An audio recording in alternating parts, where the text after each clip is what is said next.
પહેલાં તો મને કહો કે તમારો જન્મ ક્યાં થયો હતો? જન્મ એવું છે, આ સુખાબાઈ છે ને, જન્મ આપણે ત્યાં હિન્દુ લોકોનો નિયમ છે કે ઘણી ભાગે છોકરીનો મોટો છોકરો મસાળમાં જન્મ થાય. ઘણી ભાગે હું વાત કરું તે 60 વર્ષની વાત કરું. હવે આજે તો પાછું પલટો થઈ ગયું છે જાણે. એટલે મારો જન્મ મારા મામાને ત્યાં થયેલો. મામાનું કન્ડિશન સારું, જમીન, ખેતી, વાડી, અહીંયા જે છે આજે ગ્રોસરી લેવું પડે એ બધું જ મારા મામાને ત્યાં થાય. શેરડી, આદુ, અરદ, હુરળ, કન. એટલે ક્યાં ઇન્ડિયામાં ક્યાં થયું હતું તમારો જન્મ? પિંજરા. પિંજરા આ સુખાબાજી છે એ મારા મામા જ થાય, ભડિયામાંના. પિંજરામાં થયું. પિંજરા. તમને યાદ છે તમે જન્મ તારીખ? યસ, ખૂબ. કઈ જન્મ તારીખ? 15/7/24. તમારી અર્લી મેમરીઝ શું રહેલી તમારા મગજમાં, જે તમે નાના હતા બાળકો, જે તમારી શું મેમરીઝ છે? કેટલા ભાઈ બહેન? ના, હું છે ને એક જ બેન. મારો જન્મ થયેલો પછી મારી મા 3 વર્ષે મરી ગયેલી. અને મારા બાપનું કન્ડિશન એમ સારું, એમ તો આજે તો મારે ત્યાં 50 વીઘા જમીન, પણ તે દિવસે નહીં હતી. આ તો હું રહી રહ્યો પછી ત્યાં મોટો થઈને 16 વર્ષનો થઈને રહી રહ્યો અને તે લોકોને આપી આવ્યો. ભાઈ હાવકીમાં આવી એટલે આપણને પછી ઢકેલી કાઢ્યા એ લોકોને. અને હું ફાઇનલ પાસ હતો તે દાળનો. અને ત્યારથી પછી મેં મારા પગ પર જીવવાનું નક્કી કર્યું. એટલે ઘરનો ત્યાગ જ કરી દીધેલો. એ લડાઈ બડાઈ કંઈ નહીં મળે, પણ હાવકીમાં એટલે આપણો ત્યાં ક્લાસ કંઈ નહીં ખાવાનું નહીં પીવાનું કંઈ નહીં હોય છે, પણ જોઈએ તેવું નહીં, આપણું સ્થાન નહીં. એટલે હું ટીચર જ હતો. પછી અમારી વાઈફ છે અહીંયા આવતી, કદાચ જોયો હોય તો, ભણબેન. તો એ મારી વાઈફ, એની સાથે મેં ફરી પુનઃલગ્ન કરેલું. એની એક દીકરી હતી ત્યારે, ત્યાં તો નાનપણમાં એવું પણ નહીં લી. તો એ મારો હહરો છે એ કેન્યા નાયરોબી હતો. પણ સીધા નાયરોબી હતા તે પૈસા કોઈ પાસે, આપણા કાંઠાવાળા કોઈ પાસે જ પૈસા બહુ ઓછા. તો એ ભાઈ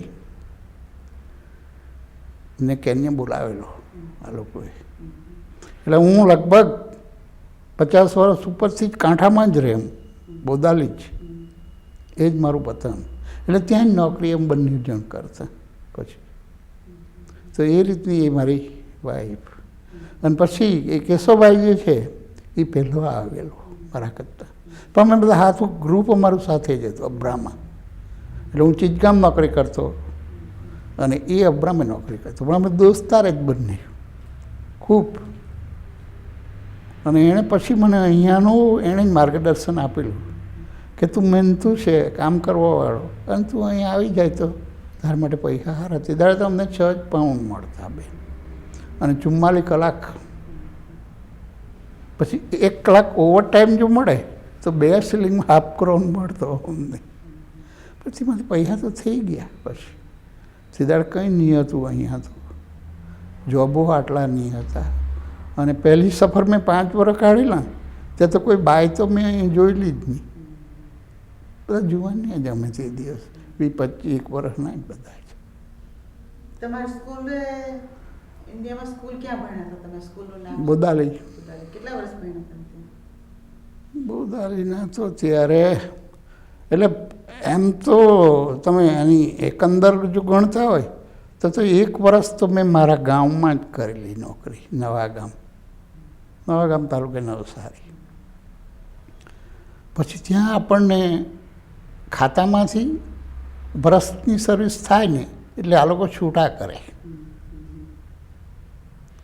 એટલે 1 મહિનાનો પગાર ગવર્મેન્ટ બચાવે. સીધા પગાર હું મળતો 15 રૂપિયા પગાર મળતો હોય કદાચ. અને કોઈ તો ઘેરનું ખાઈને એવું નોકરી કરવા જતા. તો અમારા ગામમાં, અને અમારા ગામમાંથી પછી મને છૂટો કર્યો. એટલે 1 મહિનાનો પગાર એ લોકો બચાવી લે. અને પછી પાછી જ્યાં નોકરીની જરૂરિયાત હોય ત્યાં એ લોકો આપણને મૂકે. તમે ભણેલા ક્યાં? કઈ સ્કૂલમાં ભણેલા? મામાન ત્યાં, અમારા મામાન ત્યાં વેગામ. વેગામ સ્કૂલ. વેગામ તાલુકે હવે આજ તો વેગામ તાલુકે ગણદેવી જ કહેવાય. તે દાડે ગણદેવી, આપણો ગણદેવી તાલુકો અને નવસારી તાલુકો એ બંને કંબાઈ બાજુમાં જ લાગેલા એમ. એટલે એ મારું ગામ વેગામ. તો પછી તમારી સર્ટિફિકેટ ને બધું એ ત્યાંથી મેળવી ટીચિંગ? હે, ટીચર હતા? હા, તમે એજ્યુકેશન ઇન્ડિયામાં કરીને ઇન્ડિયામાં કરેલું. તમે કેટલા વર્ષના હતા તમે લગ્ન કર્યા? લગ્ન તો હું તો આવડો જ કર્યો છે તેવડો બેન, લગભગ બહુ મોટો 1946 મેં લગ્ન કરેલા લગભગ 46. 24માં મારો લગ્ન બસ. તમે આટલે આવવાના હતા ત્યારે તમે પૈસા કેમ કરતા મેળવ્યા ત્યાંથી આવવાના? મારી પાસે પૈસા, હું ને મારી વાઈફ નોકરી કરી અમે 2 જણ. ઇન્ડિયા? એટલે તે દાડે મારો જ પૈસો, પોતાનો પૈસો કોઈ પાસે લેવા નહીં પડેલો. અને તે હશે આ તો હું તો મારા પૈસાથી આવ્યો, પણ જો બીજા લોકો પાસે પૈસા હોતે તો આ દેહ ભરાઈ ગયો હોત અને થોડા વધારે આવતે તો સારું એવું મને લાગે. લોકોને કહેલું કે ચાલો પણ પૈસા જ નહીં આવે એટલે અવાય જ નહીં, આપણી પાસે પૈસા નહીં હતા. તો તે પૈસા આવવામાં તો લોકોએ ભાલી જનસ પોતાની, તે જનસનો ભાવ હું જોતી દાડે તો 35 જ રૂપિયા સોનાનો ભાવ. તે વેચી હાટીને આવેલા. કેશવભાઈ હું બિચારો ડિફિકલ્ટીમાં આવેલો, બહુ ડિફિકલ્ટી. એની વાઈફ હતી ત્યારે, તો તે બધા તે તેને ગેતથી 5 પૈસા લાવે, એને ગેતથી લાવે અને એ રીતે આવેલા એ લોકો. પણ મારી પાસે હું આવ્યો જ મારા પૈસા હતા, પોતાના જ પૈસા હતા. અને બીજું કે મારી વાઈફ ત્યાં અને પેલી બેબી, એટલે જે મેં તમને પેલી વાત કરી તે વાત અધૂરી રહી. તો એ મારી વાઈફ ફાઇનલ પાસ હતી તો ફર્સ્ટ ક્લાસ હતી એનો માર્ક, પણ તે ફર્સ્ટ ક્લાસ પણ હવે એ બિચારી બાઈ જ ગણાતી જાય છે. એટલે હા, અને તેથી જ પેલા એ મારા હરાએ એને પેલાને બોલાવેલો. તો 1942માં જે સ્ટીમ્બર, તમારો જન્મ ત્યાં તો નહીં હોય, 42માં સ્ટીમ્બર ડૂબેલી. તો પેલો ભાઈ ઉપર બેસેલા સ્ટીમ્બરમાં જતા હતા. તો પૈસા હોય 1 રૂપિયા કે ખિસ્સામાં, પૈસા તો હોય કોઈને વાલા હોય, અને પૈસા વાઈફને બધા ભેગા કરીને પૈસા કરેલા એટલે હું લઈ આવું એમ કરીને સ્ટીમ્બર ઉપર બેસલાથી મતે નીચે ગયેલો, કોટ નીચે, તેમાં 100 રૂપિયાની નોટ તે લેવા ગયેલો, તેમાં સ્ટીમ્બર ડૂબી ગયેલી. અને તેમાંથી માણસ તો ઘણા ને, તે કોઈ નીકળેલા, 5-8 જણા નીકળેલા એમ બોયા ઉપરથી વણ કાપી મૂકેલો પેલા. એ લોકો રખડતા ગમે ત્યાં ગયેલા એટલે નીકળેલા, પણ પેલો ભાઈ ડૂબી ગયેલો. એટલે એ રીતે એ વિધવા થયેલી. ત્યારે તો હું તો પાણીનો જ નથી હજુ. ને એની બેબી હતી મારી વાઈફની છોકરી, તે નાલી 3 મહિનાની તે દિવસે તો. અને પછી તો એ રીતે જ વિધવા તો થયેલી. એને પોતાને ખબર નથી કે મારો હસબન્ડ આ રીતે. એટલે લોકોને હજુ એમ કે જેના મા બાપથી ને એમ કે મારો દીકરો આવશે, નાના મનથી મારો ધણી આવે, એ રીતે વિધવા થયેલી. પછી તો 5-7 વર્ષ કાઢ્યા ને, અને પછી હું પણ મને મારા ફાધરે પરણાવેલો ખરો, પણ નિઃશુલ્કે પરણાવી મૂકેલો આપણે ત્યાં. મારા ફાધરની દાનત જુદી હતી કે ખેતી જ કરવી મારે નોકરી નહીં જોઈએ. આપણા વિભાગ પડે છે, આપણું તો મારું હમા પર બોદાલી કરાડી મછવાડ જે છે એ લોકો એ બાજુ કંઈ રરી ખાવાનું હોતું જ નથી. એટલે એ લોકો કમસે કમ નવસારીમાં ડગરીવાળામાં કામ કરે, કાં તો સાઉથ ગયેલા, આફ્રિકા ગયેલા, એ રીતે લોકોના જીવન બધા વહેંચાઈ ગયેલા. તો આ મારી વાઈફ છે તે એ રીતે વિધવા થયેલી. એટલે પછી રાહ જોઈને એણે ફરી પાછી નોકરી લઈ લીધેલી. અને માસ્તર હતો ને એનો હેડ માસ્તર તે સારો હતો, એટલે તેણે મરી ગયો એમ તો ખબર, સ્ટીમર ડૂબી ગઈ એટલે તો પહેલી હું નોકરી કરતી હતી, તો ત્યારે કામ ચલાવે એને નોકરી આપેલી, એટલે પહેલી જ આપેલી જ. અને પછી પેલા ભાઈ જ્યારે ગયો ને કેન્યા, ત્યારે એ નોકરી એણે મૂકી દે. એટલે સંજોગો વસાત નોકરી કરી શકાય તેવું નથી એમ કરી નોકરી મૂકી દીધી. ત્યાં તો ચાલી જતું એવું કંઈ. અને તેવામાં જ પછી સ્ટીમર તો ડૂબી ગઈ, એટલે તો નિરાધાર બની ગઈ. તમે જે એજ્યુકેશન કર્યું ને પછી તમે ટીચર બન્યા. હા, તમે ભણીને પછી આટલે આવ્યા તે પહેલાં તમને વિચાર હતો કે તમે આ દેશ છોડીને જવાના છે, હવે ઇંગ્લેન્ડ જવાના? તમે એમ વિચાર કર્યો કે અમે ક્યાં જશું, શું કરશું ત્યાં જઈને? બધી ખબર, અમને ખબર હતી કે હું ઇંગ્લેન્ડ જવાનો છે. ઇંગ્લેન્ડમાં શું છે, ઇંગ્લેન્ડ દુનિયામાં હોનર ઉદ્યોગમાં આગળ પડતો દેશ છે. દુનિયાની ભૂગોળ હું જાણું છું, ઓલ ધ વર્લ્ડની. England, Africa, America, New Zealand, Canada, સૌ ભૂગોળ હું જાણતો સરસ.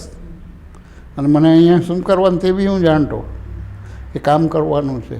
અને આ કેશવભાઈએ મને જે લખેલું તે હોય એમ જ કે આ દેશ સારો છે, મહેનતું છે, તારી તબિયત સારી છે, તું અમારા કરતાં વધારે કમાશે. તે જાણી જોઈને જ હું અહીંયા આવેલો. તમે શામાં આવેલા? એરોપ્લેનમાં કે પ્લેનમાં આવેલો. જ્યારે પ્લેનમાં આવ્યા તમને, જ્યારે ચડ્યા પ્લેનમાં તો તમે વિચાર કર્યો કે હું મારા દેશને મૂકી ચાલ્યો? તમારી મેમરી શું હતી કે મેં દેશમાં મૂકી ચાલ્યો, પાછું હું આવીશ કે નહીં? એટલે કે આવવાનો તો ખરો જ, કમાઈને આવવાનું, એ સીધી વાત હતી. એવું તે જે મારો જે પેલો થાય વાઈફનું હસબન્ડ, એ મરી ગયેલો, એ બી પૈસા લેવા જ અહીંયા આવેલો. નાયરોબીમાં પૈસા હતા, એ પ્રદેશમાં નાયરોબી ગણાતું ત્યારે. દુનિયાની બધી પરિસ્થિતિ હું જાણતો. આપણે ત્યાંના લોકો ક્યાં ક્યાં છે તે હું જાણતો. કેટલા ન્યૂઝીલેન્ડમાં છે, કેટલા સાઉથ આફ્રિકામાં છે, કેટલા કેન્યામાં છે.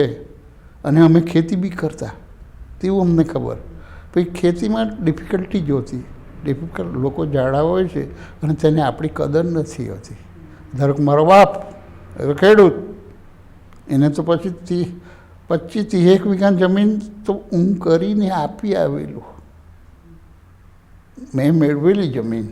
પણ તે દાડ તો બાપનું જ રાજ હોય ને, એટલે આપણે તો રડવાનું જ હોય, બળદે હાંકવાના અને હળ હાંકવાનું, બસ એ જ ધંધો અમારે ત્યાં હોય. તો તે રીતે જમીન કરેલી. અને પછી સાવકીમાં જે આવે ને, સાવકીમાં હું એમ કે બધાને મળવી જોઈએ, ત્યારે લોકોનો પાવર ઉતરે. આજે લોકોમાં પાવર છે અહીંયા. તમારે તેવું જ છે, હું જાણું છું. પણ તો જ તેને ખ્યાલ આવે. તમારે ત્યાં જમીન 2-5 એક જ વીઘા હતી, હું જ રહેલો, હું જ મેળવેલી, મેં જ. અને પછી સાવકીમાં આવી. અને સાવકીમાં આવી એટલે તે વખતે તેને બાળકો નહીં હતા. હું જ 18 કલાક ત્યાં હું કામ કરતો, પણ હું આવો જ હતો. આટલી જ મારી તબિયત સરસ, ને કોઈને કમ્પ્લેન કરવાની નહીં હોય. એ રીતે પ્રગતિ કરેલી. પણ મારા ફાધરને એવું કે પરદેશ જવું નહીં જોઈએ, એટલે તેથી જ મને અભણ બૈરીએ પણ આવેલો પહેલો. તેને મને ખેતી કરવી નથી, ખેતી જ કરવા નહીં. એમ આપણો કાંઠો જુદો અને અમારું ગામ જુદું ને મારો બાપ જુદો. તે ખરેખર જમીન હું મેળવીને આપી આવેલો ત્યારે. લગભગ 80-85 વીઘા જમીન કરેલી મેં, ને પછી મૂકીને મારે તો આવવા પડેલું. પણ પછી મને ખાતરી હતી કે મારો ફ્રેન્ડ વર્ગ બધો કાંઠામાં જ હતો. 1947માં જ્યારે આપણને આઝાદી મળી ત્યારે હું ચીજગામ નોકરી કરતો. ત્યારે ગામની અંદર બધે અમે સ્કૂલનું સરઘસ ફેરવેલું અને સારું હતું. પછી પાછળથી આ જે છે તે આવ્યા કે ને ભાઈ,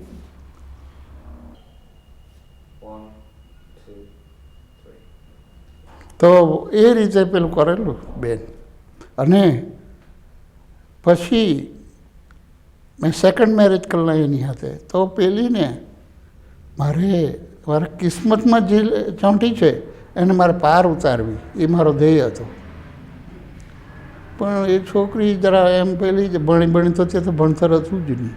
બેગ ચોપડી કરીને ભણલી, કકા ભણા એવું કંઈ લખતી હતી મને ખબર છે. અને હું એમ કડક તો ખરો જ, મારો પોતાનો સ્વભાવ, એટલે કામ કરવામાં, એટલે તેને બહુ ફાવેલું જ નહીં. એટલે રહેવાની નહીં ને આપણે ત્યાં તો રહેવાની નહીં જ. તો બીજે ઘર બીજા હગાવાલા તો નાહી જતા નથી. તો તે મેં જે હતું તે એનો ફાધર પોલીસ પટેલ હતો, જે આપણે તો મોરારજી દેસાઈ હતો તેટલી કક્ષાનો એનો ફાધર હતો, સારો માણસ હતો. અને પણ 7-8 ભાઈ બહેનો બધા ખરા. અને તે રીતે છૂટું કરવા પડેલું મારે. તે છૂટું કરેલું તેવું તેને ખબર નહીં હતી, કારણ કે મારી પાસે પૈસા તો હોય નહીં, મારું કોઈ ઘેરો નહીં હોય, મામાનું ઘેર એક, અને નોકરી કરતો એટલે નોકરી જ હું કરતો. અને મામાને ત્યાં તો પછી બીજું તો કોઈ મળે નહીં ને આપણને. તો એ રીતે મેં તેને 2 વર્ષ તો નીકળી ગયેલા. અને પછી ફારગતી તે મેં જ કરેલી જાતે જ.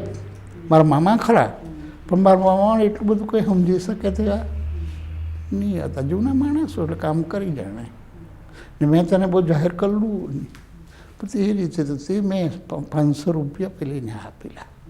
500 રૂપિયા આપવાથી તેના બાપને સંતોષ હતો. એટલે તેને એવું હતું કે હું ફારગતી તો નથી કરવાનો, પણ આને જરાક દબાવીને બેહાડીએ, એવું પંચનો વિચાર. પણ મને એવું હતું કે હું એને પેલું કરવાનો જ છે. અને મને આજુબાજુથી પછી ટીચર શ્રી મળે એવું મારા મનને ખરું.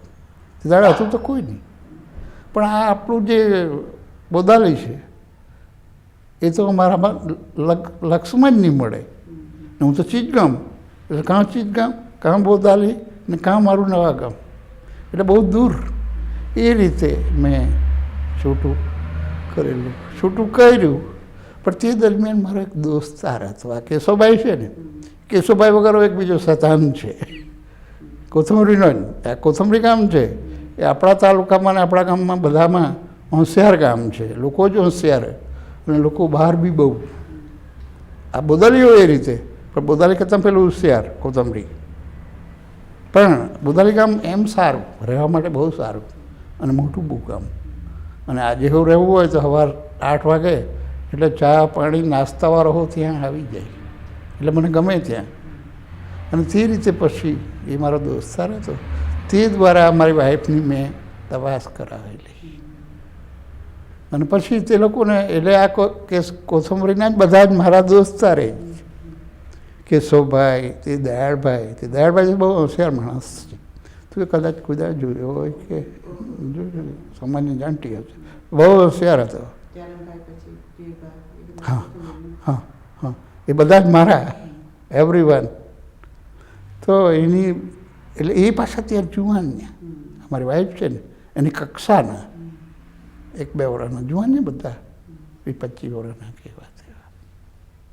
તો એ રીતે પછી એ લોકોએ જુવાન ને એટલે એ પાસે એને ટચ તો કરી નહીં શકે. કોથમરી ગામમાં તો બહુ કડક હતા. તો બીજો છોટુભાઈ રામભાઈ કરીને ગઢો માણસ હતો, કણબી, તેની હાથે એ બોદાલી આવતા. તો ત્યાં એણે પછી તે છોટુભાઈને વાત કરી કે આ કીકાભાઈ છે અને આ ભાણીબેન પાસે પેલી બેબીનો પ્રશ્ન થયો. પણ મને મારો ખ્યાલ કે બેબીનો કોઈ ભાર જ નહીં હતો. બેબીનો ભાર નહીં ને બીજા કોઈનો ભાર નહીં મળે. આજે ધારક તમે છે, કોઈને દુઃખ પડતું હોય તો દુઃખ હોવું નહીં જોઈએ એમ હું માનું. તો મારે થતી હું હેલ્પ કરું. તો એ પ્રશ્ન પછી મારી વાઈફે મને કરેલો. એટલે ફરી એ રીતે મેરિટ કરેલા. ખાલી સાદા જેવો 10-15-20 ગાડ્યા ત્યાં તો લઈ જતા ને ઇન્ડિયામાં. તો આપણે ત્યાં અમારે ત્યાં તો વેગામથી તો છેટું ને ત્યાં અમે. તમે આટલે આવ્યા તો તમે એકલા આવ્યા હતા પહેલા? એકલા, બધા જ એકલા. હું નહીં, બધા જ એકલા. તમે કોઈનું પૂછે તો હું કહી દઉં. તમારા પપ્પા વ્યવસ્થા લઈને આવ્યા હતા. તમે આટલે પગ મૂક્યો, પૃથ્વી પણ પહેલા પગ મૂક્યો અને પછી જોયું, તમે વિચાર, તમને આમ થયું કે જે મેં મગજમાં ધારેલું હતું તે જ છે, તે સફળ છે. હા, અગર કેશવભાઈ મને જે કહેલું એ મારા ધ્યાનમાં ખરું. એણે જે કહેલું મને તે ઓરાઇટ છે મારા માટે. તમને કોણ લેવા આવ્યું? કોઈ નહીં. કોઈ લેવા જ નહીં આવેલા એકચ્યુઅલી, એટલે કોઈને બોલાવેલા જ નહીં. તમે કેમ કરતા પછી ક્યાં ગયા? ત્યાં એરપોર્ટ પરથી ક્યાં ગયા? એકચ્યુઅલી છે ને કોવેન્ટ્રી ગયેલા. હમણાં એક છોકરો, તને ખબર હોય તો એક ગુજરી ગયો છે વેસ્ટ બ્રોમિચમાં. કોઈ કહેવાય છે કે જરા મગજ ગાંડવું હતું, વલ્લભ કરીને. તેનો બાપ આ ભગત લખુ, તું કદાચ જાણતી હોય તો. ભગત લખુ ટીપટોનમાં જ રહેતો અને ભણું લખું એ મારા કરતાં મોટા. તો એની હાથે મારી હાથે એક બીજો ભાઈ 8નો આવેલો. તે એમ મેટ્રિક હતો, સાધારણ મેટ્રિક, એટલે એડજસ્ટ કરવો હોય તો તે કરતો અને હું ફાઇનલ જ હતો, પણ તેના કરતાં વધારે સ્થિર હતો. તો તેને કહેલું કે અમારા કાકા જ નામ જવાના છે, નથી તો લેવા જવું એમાં શું મોટી વાત છે. એટલે ઇન્ડિયા જેવું જ ધારેલું અહીં હોવું, એટલે કોઈને લેવાની ડર પણ નહીં મળે મન પર. પણ તેનો એડ્રેસ તેની પાસે હતો, કોવેન્ટ્રી 7 બાયરોન સ્ટ્રીટ, કોવેન્ટ્રી. ત્યાં જ પહેલાં ગયા એરપોર્ટ પરથી. તેને એવું કોઈ લેવા, કોઈ કણું બી આવેલું, કોઈને લેવા. તે કે અમે કોવેન્ટ્રી જવાના, તો કે અમને લઈ જા, પેલા એક ગોલભાઈ કે. અને અમે અમારા પૈસા તેને સીધા તો ₹2 જ આવી ગયા હતું. કોવેન્ટ્રીનું ભાડું એટલું જ હતું ત્યારે તો. બસ કોન્ટ્રી આવે તે એક જ રાત તે ભાઈને ધારેલા છે. દર લીધીને ભારે પડતું કહેવાય કે ના તો ખવડાવવા પડવાનું, રાખવા પડવાના, એમ ખરું ને મગજમાં. પરિસ્થિતિ બદલા જાય ને. તો એક રાત અમને ખવડાવેલું અને કહી દીધેલું અમે જોબ ખોદવા જ નીકળી ગઈએ, એટલે તેને કંઈ ભારે બહુ પડ્યા જ નહીં. તો ત્યારથી પછી અમે કોવેન્ટ્રીથી બર્મિંગહામમાં અમને જોબ મળી ગયેલો તે જ દાડે. તે મોટી બિસ્કિટ આવડી, બિસ્કિટ બનતી બેવને ફેશન એન્ડ બિસ્કિટ કંપની કહેવાતી. તો તેમાં જ અમે લાગીએ, એટલે બિસ્કિટો ખાતી ધરાઈને અને કામો કર્યું ને જોબો મળી ગયો. અને કોવેન્ટ્રી પાસે પેલાને કહેવા આવ્યા કે અમને જોબ મળી ગયો છે. ને તે તો ખાવાનું બહુ સાદું સેમ્પલ જ હતું બેન. આ જુવારનો લોટ તો ફ્રી મળતો આપણા લોકોને. અને હા, મગ બનાવતા પહેલાં તો મગ જ વપરાતો 7 દિવસ. ને જુવારને અમે 25 વર્ષ ને 25-26 વર્ષ એટલીથી જ કરતા. પણ તે જે આટો છે એ જે કોઈ હોય એને ફ્રી, જેને પાસે જવાબ નથી તેને ફ્રી જ ખાવા દેતા એ લોકો. અને કોન્ટ્રી પણ કોવેન્ટ્રીથી અમે જે રહેવા ગયા ને તે બીજે જ દાડે, એટલે બર્મિંગહામ જ પહેલાં નતા ગયેલા મુસલમાનને. તે મને લઈ ગયેલો, તેને ભાડું જ જોઈતો હતો. તે પાછું ઇંગ્લિશ બાય પણ નહીં લો, પણ તે પાછું કહેવાનું નહીં અમારે કોઈને. ભાડું એ લોકો કાયદેસર બધું નહીં કરતા, એટલે ચોરી બારીથી રહેતા. પણ તે ઘરમાં અમે રહેલા. કેટલા વર્ષ રહ્યા તમે? તો 2-4 મહિના રહેલા, 2-3 મહિના. પછી શોધી લીધેલું અમે. પછી તો કેશવભાઈને ખબર કરી દીધેલી મેં કે હું આવી ગયો છે. લેટરથી જ લેટરનું લખતો એને કે હું આવી ગયો છું. એ આવું મને લેવા આવેલો બિચારો. પણ અમારી પાસે જોબ હતો અને એમ કરીને હું વોલ્વરહેમ્પટન પછી આવેલો. બિસ્કિટ ફેક્ટરીમાં હા. ફેક્ટરીમાં તમે લાગ્યા તો તમે ગોરિયાના સાથે તમે કામ કરવા લાગ્યા. હા. ઇવન વર્તન કેવું હતું તમે? સરસ, તેની કોઈ સાથે કનેક્શન જ નહીં. બહુ દરેક પોતપોતાનું કામ કર્યા કરવું. કોઈને ગમતું કે નહીં હોય કે નહીં તેનું મન જાણે, પણ એવું કંઈ દેખાય નહીં આ દેશની. જેવું બધું ચાલી જાય છે અને આપણું વર્તન તેવું જ રહ્યું. આ દેશની અંદર મેં ઘણા માણસોને બોલાવેલા, પણ સાથે કુટુંબને તો મેં બોલાવેલા અહીંયા. તે દાડે બોલાવાતું હતું. એટલે મારી વાઈફ સાથે અમે નોકરી કરતા ત્યારે જલાલપુરનો માસ્તર, કદાચ વોલ્વરહેમ્પટન છે તમે ઓળખતી હોય, નાનું ને લલ્લુ કરીને ઓળખે, મેં બોલાવેલા. તો એ મારી વાઈફના અને મારા દોસ્તારના ભાઈ, એનો ભાઈ રણછોડભાઈ એવું માસ્તર હતો. તો તેને સારું મેં તારા માટે વ્યવસ્થા કરું. તે એમ કહે કે મારા જ ભાઈ છે ને, 15 માણસનું કુટુંબ, 6, 8, 10, 12 તો ભાઈ બહેન આપણો સમાજ તો એ જ રીતે ચાલતો. તો મેં કહ્યું તાર હારું નહીં, અરે એને હારું નહીં, તાર હારું હું મોકલું. તો કે નહીં, એવું મારા ભાઈ જ છે. પણ એના બાપે મને કહેલું હું આવું ત્યારે કે આ બધું બચ્ચરોવાળા છે ભાઈ, જોજો. એમાં પટલા યુનિયનમાં બધા કામ કરતા. તો બુલવાહમટીમાં આવ્યા. હા, પછી હું આવી.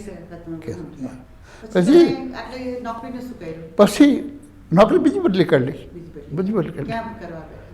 પછી તો એવરેડીમાં હું અહીંયા કરતો. એ કેશવભાઈ છે ને, એ નોકરીને માટે બહુ ભલો હતો. એ 4-5 જણા રહે, તે બધા એના જેટલા સારા નહીં હતા, જુદા જુદા. એટલે પેલો એમ કે તું બધાને શું કાલે ગયા કરે એમ તે એને કહેતા હતી. પછી હોદ્દી આપતો કામ બિચારો. પછી કામ તો મળી ગયેલું. અને પછી તો હે કેટલા વર્ષ કર્યા એવરેડીમાં? એવરેડીમાં તો કર્યા હતા, 1-2 વર્ષ કર્યું હતું.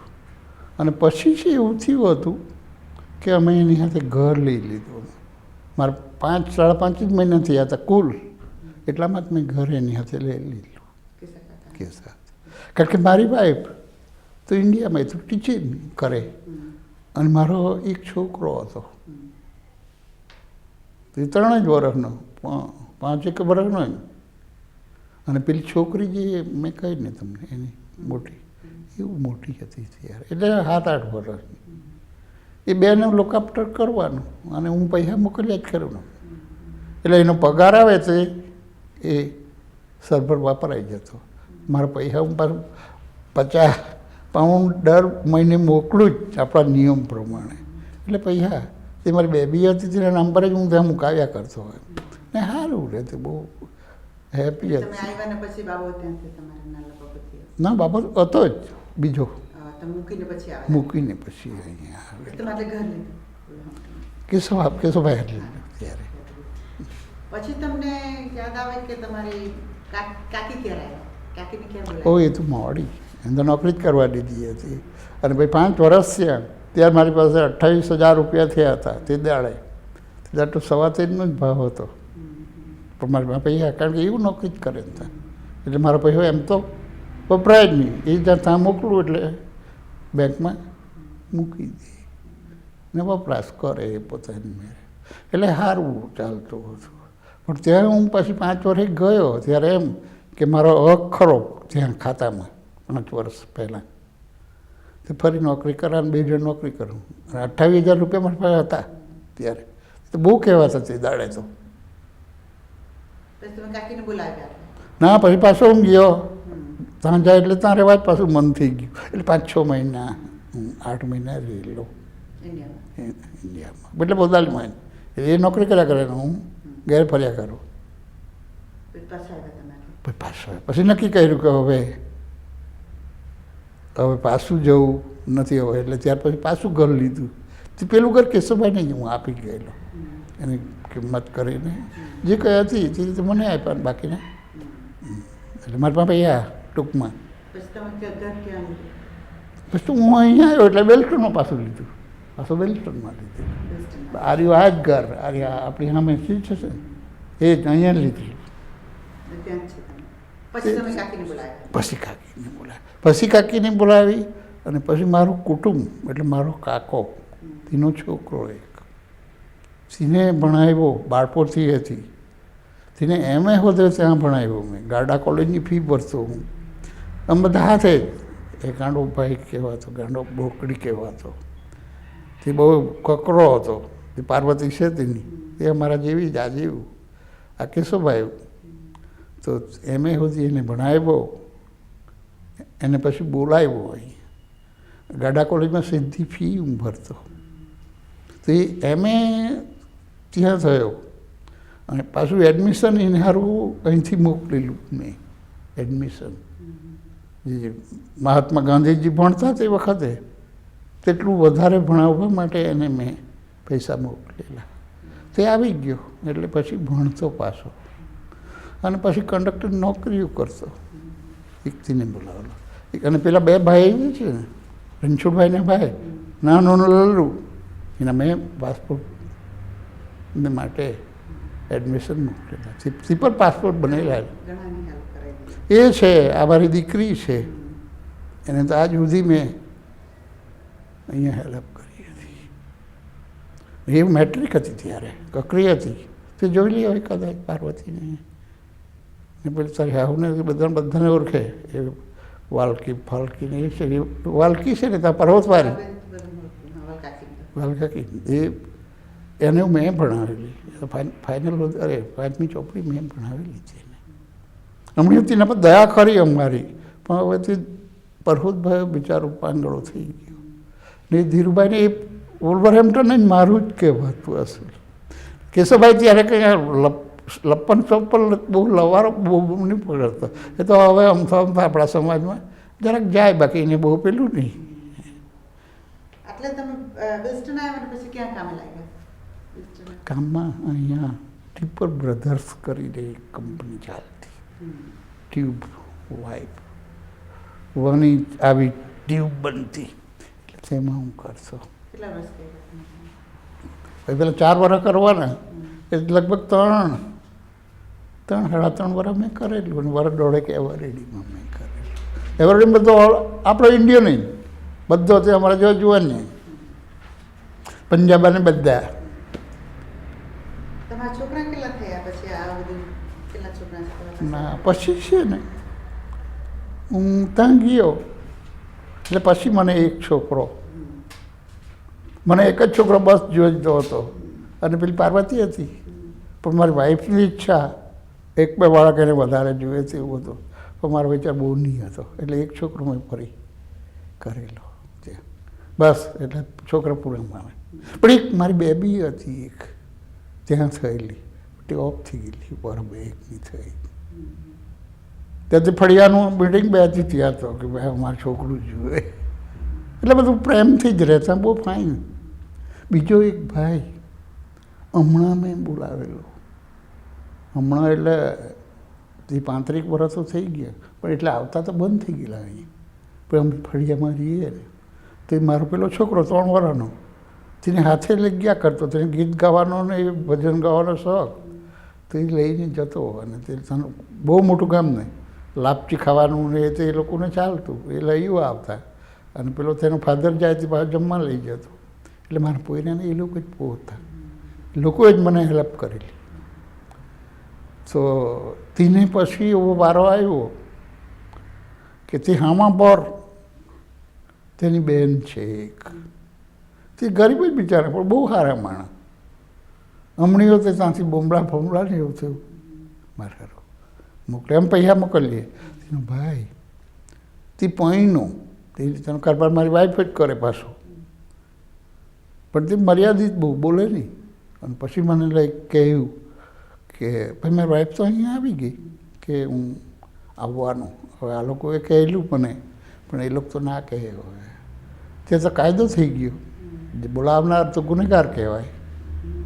પણ હું હિંમતવાળો ખરો કે મેં વાઈફને કહ્યું કે ચાલ હું એને બોલાવું, પણ કદાચ જેટલો એ ગુનેગાર એટલો જ હું ગુનેગાર, અને હું ગુનેગારને પકડાયા તો બેવ જ અમારે જવું પડે.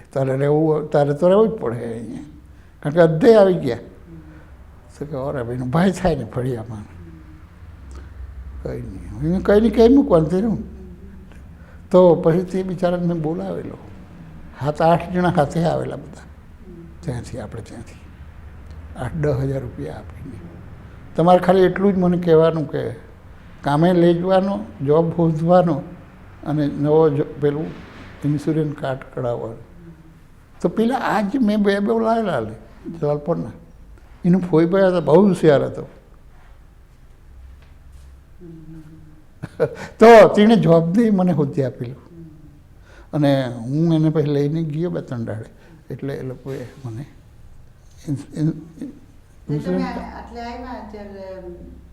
ઇન્ડિયા છોડીને આવ્યા, તમને વિચાર આવ્યો કે આપણું આ કલ્ચર ને રિલિજન ને બધું કેમ મેળવશું ઇંગ્લેન્ડ જઈને, કેમ મેળવ્યું તમે? મેળવવાનું તો બીજું તો તે વખત તો એકચ્યુઅલી કંઈ આપણે મેળવી શકતા જ નથી. તે દિવસે કામ હોય એટલે તો કામ જ કરવાનું હોય છે. અમારે તો લાઈફ હોય એટલે 7 દાડાઓથી કામ જ હોય છે, એ તો નીકળવાનું ફાવતું જ નહીં. અને સીધા તો એકલા એટલે શોપિંગ તો દરેક જણે પોતાનું જ કરવાનું બધાનું અઠવાડિયે. પણ પછી એવું થયું કે દુનિયામાં આપણો જે દેશ છે તેના કરતાં અહીંયા બેટર છે, બધી રીતે સારું. હવે આજે જુઓ તો તે દિવસે અમને 1 પાઉન્ડ મળતો આજનો ગણે તો, એટલે 1 મહિનામાં 70 રૂપિયા મને મળતા, કેશવભાઈ જો 70 જ મળતા અમે બી. અને પછી એ તો આવ્યો અને પછી હું આવ્યો, પણ તેમ કરતાં કરતાં પૈસા અમારી પાસે થઈ ગયા. પછી ઘરો લીધું, 1 ઘરો લીધું મેં, બીજું લીધું, પછી 1 વેચી દીધું, બીજું લીધું. એટલે સારું, મતલબ કે આપણું રિલિજન કેમ કરતા તમે મેળવવા ભગવાનનું ને બધું એમ કરવાનું આપણે છોકરાના એમ વિચાર કરીએ કે એ છે ને, એ તો બધું દિવસે દિવસે બેન આ ઢીંગાણું ચાલ્યું વધતી ગયું. જેમાં નવા ધારક તમે છે, હવે તમે આ જ ધંધો લીધો હોય કદાચ બીજો, તમને તો હું તો અણી પડી જ જાણું. અગર એ સમાજ, આખા સમાજને હું તો જાણું અહીંયા, કારણ કે અમે 46 વર્ષ મારા થયા, કેશવભાઈને તો 48 વર્ષ થયા. તે પહેલાં તો એ કોઈ માણસ જ નહીં હતો. તમે એમ થિંક કરે કે આપણું કલ્ચર હજી છે ખરું. છે. અને હવે તો એવું ને કે તમે જે કંઈ ભણવું હોય તે તમે અહીંયા ભણી શકો, ભણાવી શકો. બધી વ્યવસ્થા આપણો સમાજ નવો પેદા કર્યો બધો લોકોએ, તેમાં આપણે તો મદદ જ કરવાની હોય. હવે આપણું કલ્ચર રહેલું છે જી. તમે એમ વિચાર કરે કે આપણા છોકરા, તમારા છોકરો છે તે આપણા હિન્દુઇઝમમાં માને. અને બીજું એ કેવું કે છોકરાને તો ખરે રસ્તે લઈ જવાની આપણી ફરજ છે, પણ હું એમ માનું છું કે આપણો જે દેશ ને આપણા લોકો છે એ બહુ જ ખરાબ છે. ખબર આ જાણતો છે કે નહીં, એટલે બહુ જ જૂઠા લોકો છે. એના પર તિરસ્કાર મને, મારા બાપ પર જ તિરસ્કાર મને, કારણ કે તે હાવકી, મારા જે હાવકા ભાઈ છે તે બહુ પંડિત છે, કોઈનું ખાઈ જવાની દાન જ ખરી. મારો મોટો ભાઈ છે એટલે હાવકીનો, 15,000 પગાર મળે આજે. અને બીજો છે તે 20 વર્ષથી સરપંચ, એટલે આખું ગામ જ તેનું બાપનું જ, ને અમારી મિલકતો તે જ ખાઈ ગયા. પણ થોડુંક મને આપી મળ્યું કે હવે હું એ કપમાંથી નીકળાવી જ નહીં, કારણ કે ડોહા લડવાનો મારી પાસે ટાઈમ જ નહીં, કારણ કે પાસપોર્ટ મારી પાસે એટલે જવાય નહીં. અને હવે એમ કરી મોકલું, ચાલો એવું મારા હાવખા ભાઈ જ છે, તો મારી પાસે આજે એક ઘર છે, ત્યાં જમીન છે, થોડીક જમીન મેં લીધી, એટલે સારું. અને લાગે કે એટલે 10 વર્ષ પછી આપણું કલ્ચર રહેશે એમાં તો હવે બીજા લોકો તમે જ વિચાર કરશે, અમે શું જાણીએ. તમને લાગે કે રહેશે કે નહીં રહેશે આપણું કલ્ચર, આપણું જો દુનિયાની પરિસ્થિતિ એવી religion રહેશે? દુનિયાની પરિસ્થિતિ મેં એવી જોઈ છે, હું જેટલો ફાઇનલ પાસ છું તો એનાથી મને સંતોષ છે. અને દુનિયાનું ભણતર મારી પાસે બધું છે એટલે સમજી શકું છું, પણ રહેશે કદાચ. અને એમ કરતાં કરતાં દુનિયા નાશ બી પામે. અસલમાં અસલ